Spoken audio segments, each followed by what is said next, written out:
Welcome to Chillin' 101. We hope this video helps. You start by locking focus. Pick 1 to 2 roles and master 3 champions. This reduces decision noise. Calibrate keybinds, rune pages, and item sets so mechanics become automatic, and warm up for 10-15 minutes in practice tool or normals. Once done, queue with a plan. Lane priority, trading windows, and wave management. Make sure to track enemy summoner spells and level spikes. That knowledge lets you take safer fights and convert small leads into objective control without overextending. You shift focus to macro, push waves, rotate for dragons and towers, and secure vision before committing.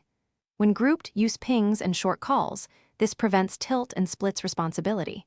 Make sure to prioritize objective timing versus chasing isolated kills. Objectives win games.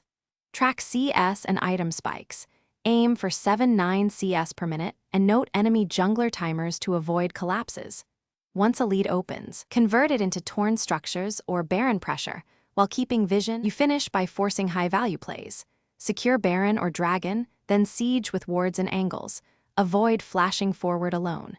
If you are behind, play safely, stall with vision and clear waves to scramble gold, then look for a single catch or scaling window to re-enter. Make sure to review one replay for 5 minutes after each session and change only one habit at a time. If things go wrong, reduce champ pool and focus on fundamentals for 3 games to stabilize performance. Thanks for watching. Consider subscribing if we helped you.